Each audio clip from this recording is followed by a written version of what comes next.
Today we are interviewing Cheryl Rae Nyberg, who since 2009 has been the coordinator of reference services at the Gallagher Law Library of the University of Washington here in Seattle, Washington.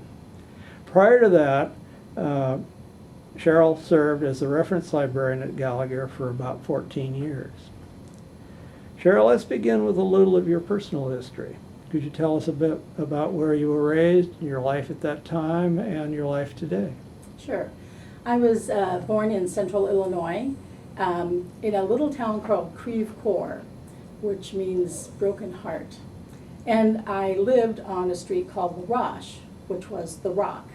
So I like to tell our new law librarianship interns that I was born in Broken Heart, Illinois on a dead-end street called the Rock, and things have been improving ever since.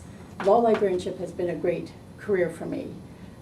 So I was one of 6 kids, the only one of us who went to college. And college and reading just really opened up my life.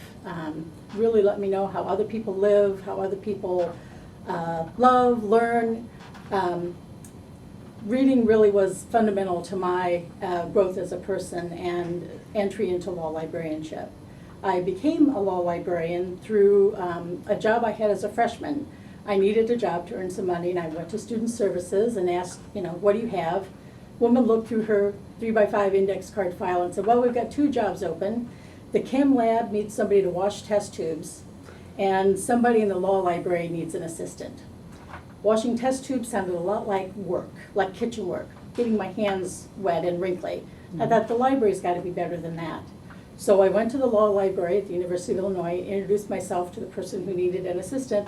That was Bob Baring. There's nothing like starting near the top. Bob was great. I continued working at the law library there even after Bob left, and I encountered a number of other really great role models. Nancy Johnson worked there. Lynn Foster, who worked as a law librarian for many years and is now a law professor at the University of Arkansas. Ed Hess, who was the director of the library at the time, who was a wonderful, kind person. And most importantly for me, Carol Boast. She was the person who said, so what are you going to do with that English major that you're working on? What are your career aspirations? I had none. She said, well, you've been doing this work for 2 or 3 years now, and you seem to have a knack and an aptitude for it. There's a library school here. Would you consider going to library school? Mm-hmm. They wrote recommendations. I got an assistantship that paid for my tuition. I continued working at the law library, and that's how my career in law librarianship was launched. I did both my undergrad and my library degree at the University of Illinois at Urbana-Champaign. So I often ask people being interviewed if there was a particular role model or mentor, and I think you've already mentioned who those roles were, but Right. It was interesting that you were recruited partly because you didn't want to go and work in cleaning test tubes. And you worry about dishpan hands. I'd worry about dissolved hands with all the acids and things in chemistry labs. Right, but, right. And I didn't have a mechanical aptitude, but yet I find myself clearing jams in Westlaw printers and figuring out microfiche machines and that sort of thing. You mean they still have those sorts of problems with this generation of printer? Well, I don't feel so disadvantaged having come of age a few years back myself. Solutions to everything. They create their own set of problems. Yes. Yeah, but Carol was truly my role model, my mentor. I really do thank her for my entire career. Good. Well, I know that your professional career actually began in the Midwest. You've just mentioned, in fact, where you sort of got started. But you were first at the University of Kentucky and then at the University of Illinois, as the notes I looked over in advance of this interview indicated. Could you talk about some of the specific positions that you've held over the years and perhaps some of what you have accomplished in each? Certainly. I was at the University of Kentucky Law Library for just about a year, right after graduation, my first job. I was a circulation librarian and then evolved to doing a little bit of reference. At the time, and I think maybe it's still true, circulation was often an entry-level position. You're managing staff, both professional staff, academic staff, classified staff, and certainly students. We were also looking for ways to get more people into the library, to make the library more of a place for students to feel comfortable. So I did, a few outreach things at the University of Kentucky, but when a job opened up back at the University of Illinois, I was happy to go back. That was the collection I knew, that were the people that I knew and loved were there. It was a bigger library with more potential for growth. And over time, I evolved from circulation to government documents and reference. Sounds like you moved around. I share the common experience in one sense with you. When I first was a newly minted librarian, my first job was as one of the heads of circulation. In fact, here at the Gallagher Law Library, before it was named Gallagher, but it was still managed by Mrs. Gallagher, back when it was elsewhere on campus in those days. Yeah, we've been through several buildings. And I used to, even for many years, think and comment to others about how whoever is in charge of circulation, I think, has the most difficult job in the whole place, because you're responsible for coordinating all the part-time people. Right. Many of whom are students, and some of them are very excellent employees, but others on occasion have other priorities. And, Yes. It Yes. does make life, shall we say, stressful from time to time. It can, and I think the people who work here now would agree with you. And it's also the only department that's open the longest hours in That's the building. right. So Yeah. particularly evenings and weekends, the circulation staff are asked questions about rooms in the law school that are locked or functions that are going on. And they often take the blame for things that just aren't working generally, Well, whether that's right. they're responsible Yeah, for them or not. Shoot the messenger or whoever is available is what some people try. Right. Another aspect, circulation, at least where I was working, not as head of circulation, but as director of the library, in Washington, D.C., we'd occasionally get rather nasty snowstorms. And I always prided myself on having the law library open. And one time, the way it happened was we had this young guy, Harvey Cavell, works at the University of Baltimore as a librarian now, but he was a student working for us at American U. And he was on duty till the library closed at midnight, and a nor'easter storm, which is the kind that dumps the heaviest snow Yes. generally in that part of the country, came along, and he couldn't even leave the building Oh, no. when it closed. So Harvey was trapped in the law school library, which was on the main campus in those Yes. days. Food service was up and running, so we Oh, that was authorized lucky. him to get fed at the library's expense. And he And was was there a actually there comfortable for seat or- about 3 days Oh, my before they gosh. dug the city out and he could go Wow. home. So he kept the library open, and we were the only thing open probably in town. And did people come in? People actually did. He said My some goodness. guys came on skis at one point. But yes, there were people Well, that's who quite a story. lived nearby and figured they'd just chance the storm. I don't know. We probably had 18, 20 inches of snow, Oh, my but goodness. it was enough And to that was keep before the those of plan us for you to- dependent on cars Yes, off oh the my road. gosh.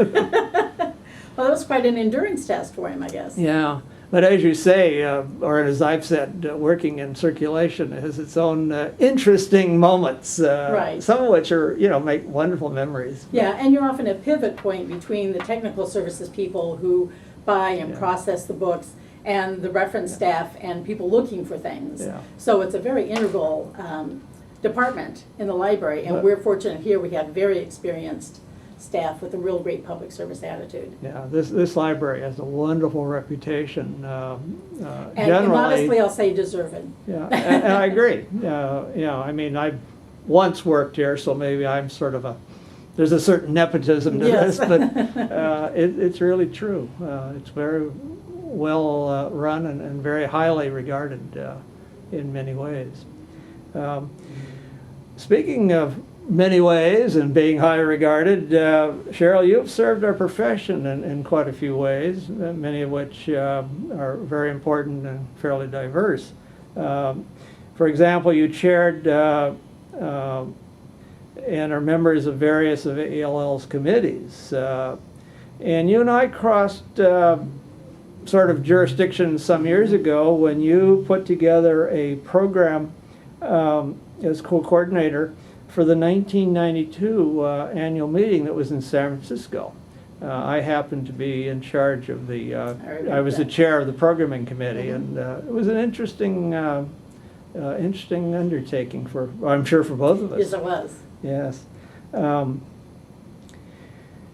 That, in fact, was the last time, since these are sort of a little history I'll mention, that was the last time our annual meeting was actually held in a single hotel where the meetings were under the one roof of the Right. hotel. We had outgrown it even at that point, but it was after that that they started scheduling them in convention centers with multiple hotels in the area so that we could sort of spread out. And Right. it caused some interesting problems in that meeting in that in order to accommodate the closing banquet, which we had in those days, which was a sit-down meal for Right. hundreds and hundreds of people, Yes. they had to have a huge room.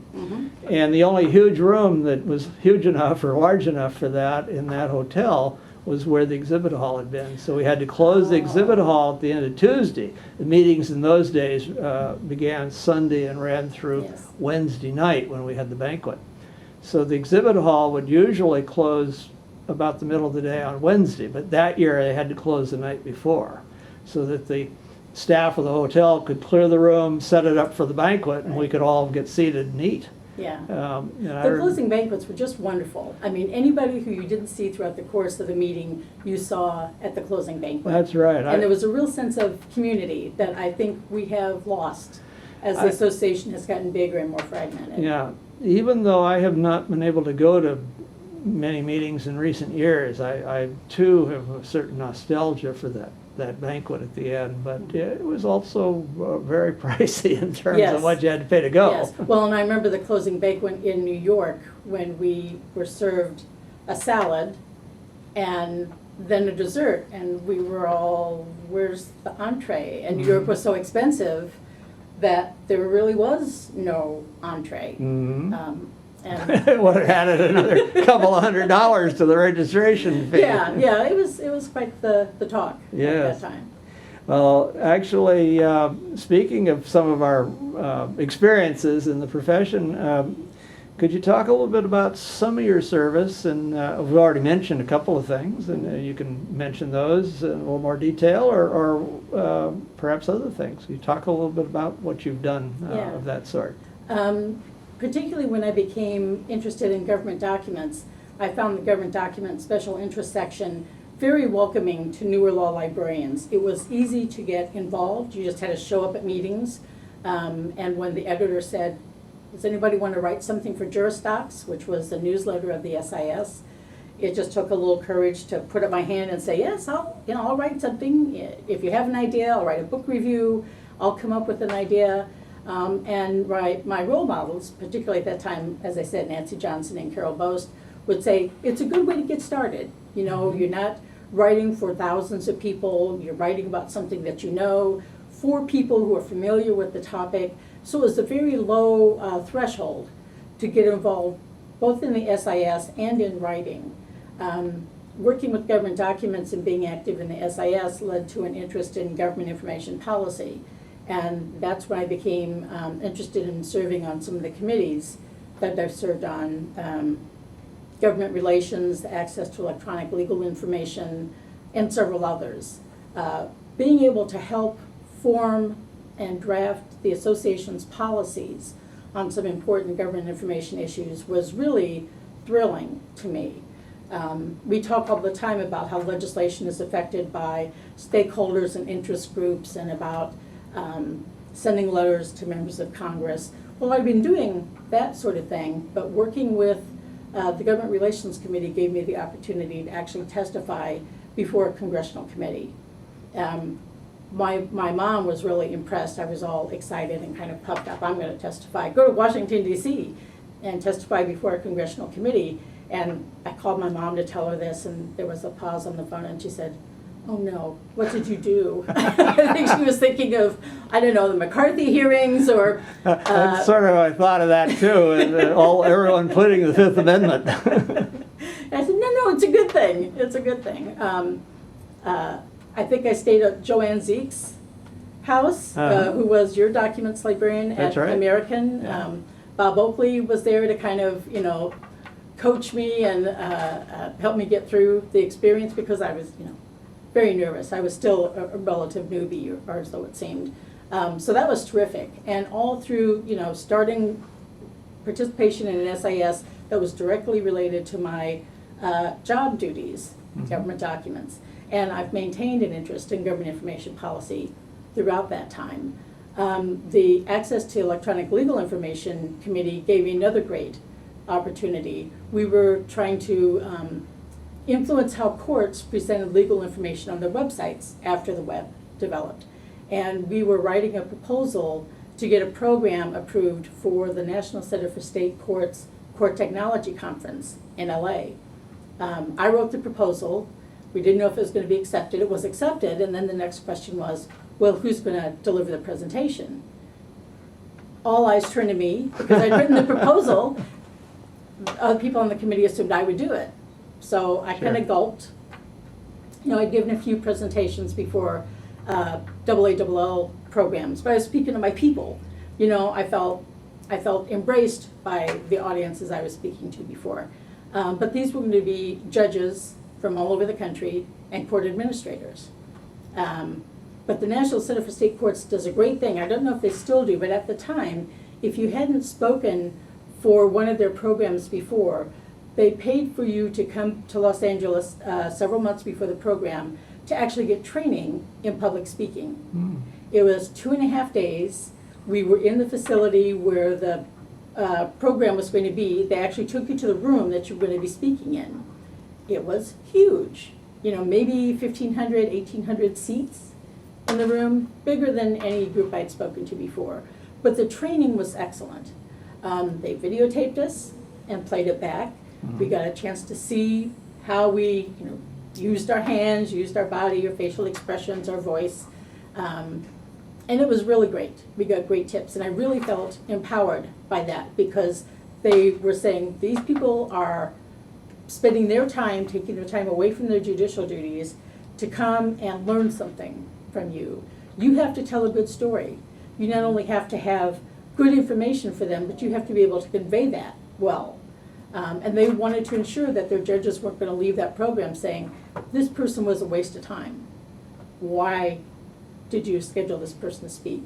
Mm-hmm. So I gained confidence. I learned some good approaches and tricks, and I was speaking to a standing room only crowd. It was basically a program on how courts could do a better job of delivering legal information to the public, not just Mhm. attorneys, not just litigants, but to the public at large, because by then everyone knew that everyone is using the World Wide Web, and they had certain expectations. They needed things that weren't all in legalese, but could speak to the common person. Anyway, it was a great program. I really felt good about what I'd done, and again, this was another opportunity that came to me from a small start, and then just accepting responsibility as I went up, facing my fears a little bit about public speaking.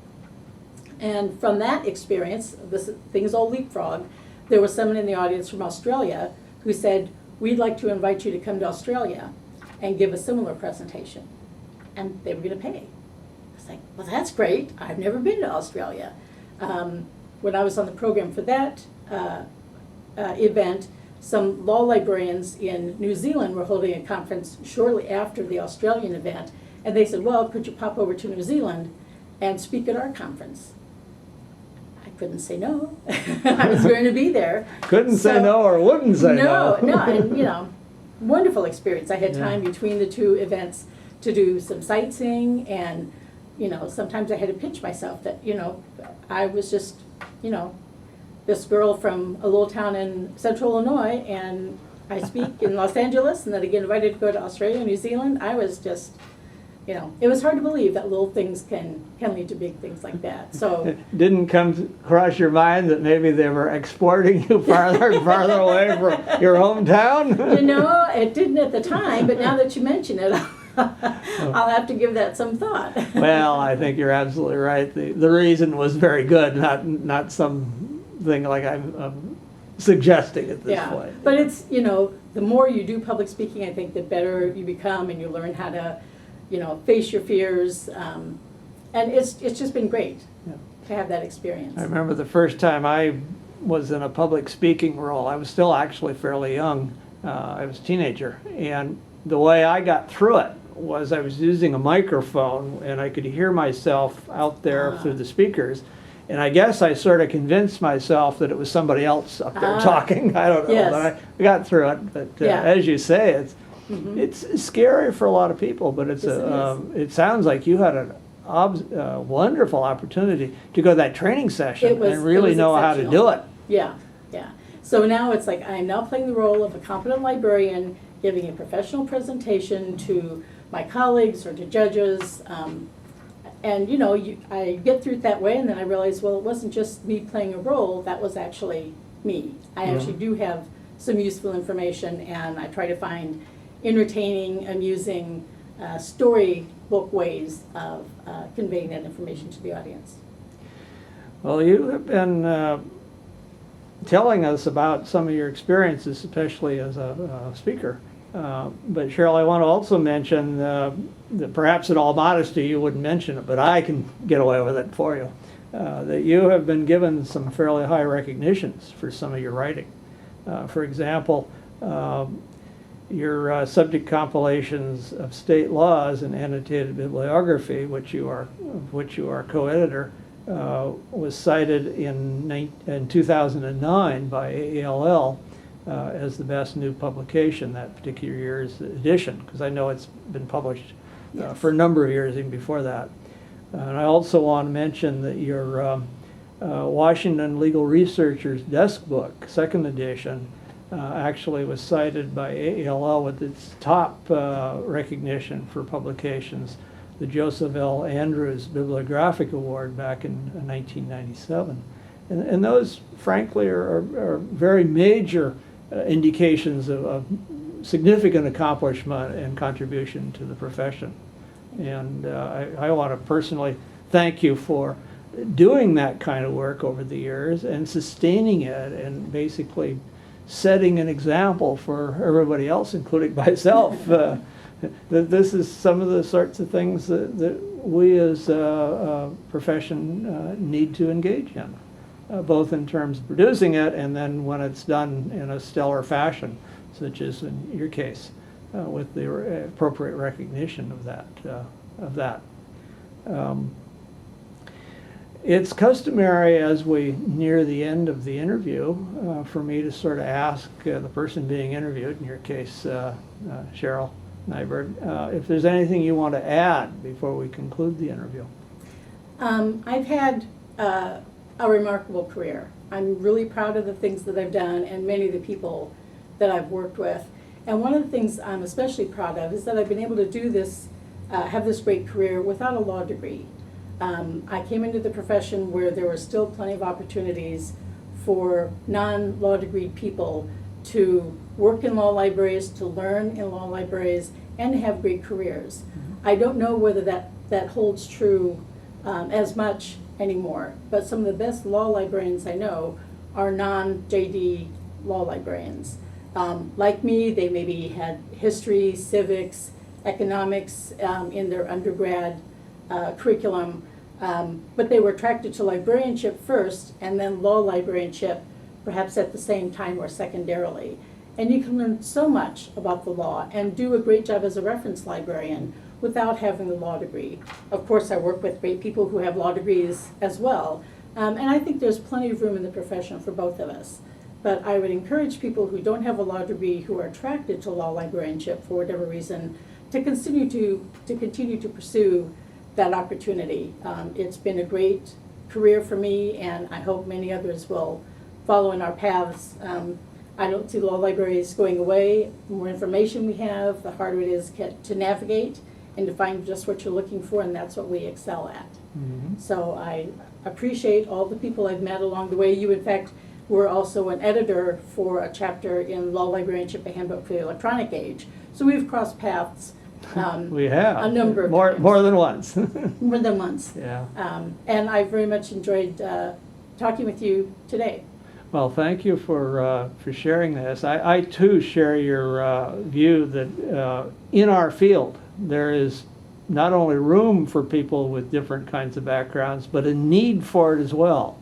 Some people, when you're in law school, you learn a certain method of legal research, but it's sort of focused, I think, primarily on what one thinks practitioners need. But in today's world, with so many new resources and new kinds of resources, I think the training we get in library school is more geared to learning how to properly make use of these resources. And for that reason, in my own library experience when I was director, we had a number of librarians who were library trained but not law trained, who did a lot of our reference, and they were very skilled and very helpful. And they complemented what the students and professors and lawyers pretty well already knew how to do for themselves, because it was the stuff that the lawyers and others didn't know that these reference librarians could really help them with. Yeah, the creativity that you're allowed to exhibit in reference, the thrill of discovery, the thrill of the hunt, the humbling realization that there's not an answer for everything. My library school education gave me a great grounding in those core principles of reference work. And then over time and through reading, you pick up a lot of the legal vocabulary. I couldn't pretend to be a lawyer today, but I know quite a bit about how to find legal information, and that's what my job is. Yeah, that's exactly right. And it's what we're all about as a profession. We used to refer to it as where we were on the continuum that begins with the authors through the publishers to the distributors of legal publications of various sorts, to the librarian, and then out to the ultimate end users. And it's truly, we all had a major and very important role in making that whole system work as it was supposed to work. Yeah, and now also being an author/publisher, I get to apply what I've learned and what I've been frustrated about with other people's publications, because they're not organized like they should be. So when you write and publish your own work, say, okay, now this is my universe, and this is how I'm going to arrange it, and I'm going to arrange it for the user.